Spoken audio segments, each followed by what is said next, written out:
अलिबागहून नागावच्या दिशेने जाताना अक्षीच्या थोडं पुढं हे लहानसं मंदिर लागतं. बाहेरून इतर मंदिरांसारखे दिसणारे हे मंदिर आतून वेगळे आहे.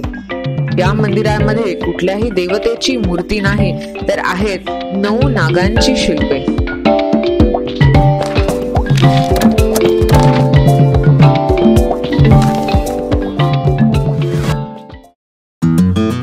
रस्त्याला लागूनच एका नयनरम्य वाडीमध्ये हे सुंदर मंदिर आहे. आजूबाजूचा पूर्ण परिसर झाडांनी भरलेला असल्याने रस्त्यावरून जाताना हे मंदिर लगेचच लक्षात येत नाही. मंदिरातील शांतता आणि आजूबाजूचा सुंदर निसर्ग हा मनाला प्रसन्न करून टाकणारा आहे. पूर्वी येथे फक्त एकच घंटा बांधलेली होती. मंदिरात दिलेल्या माहितीप्रमाणे एका स्त्रीने नवस फेड्याला येथे घंटा घाट बांधला आणि आता येथे बऱ्याच घंटा दिसतात. मंदिरामध्ये पेपरमधील माहितीची कात्रणे फ्रेम करून लावण्यात आली आहेत, ज्यात या मंदिराची पूर्ण माहिती मिळते.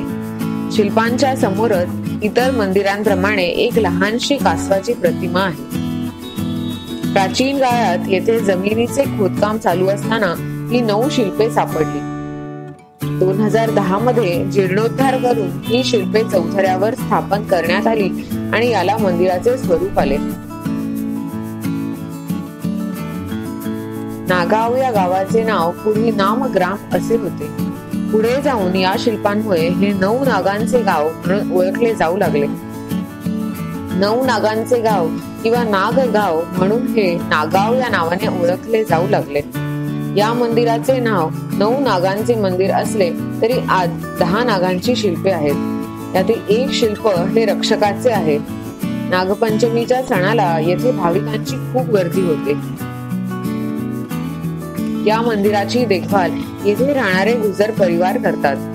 त्यांच्या आधी येथे राहणाऱ्या जयश्री दामले यांनी या मंदिराची आख्यायिका ओवीबद्ध केली आहे. त्यानुसार नवनाथ स्वामी येथे राहत होते.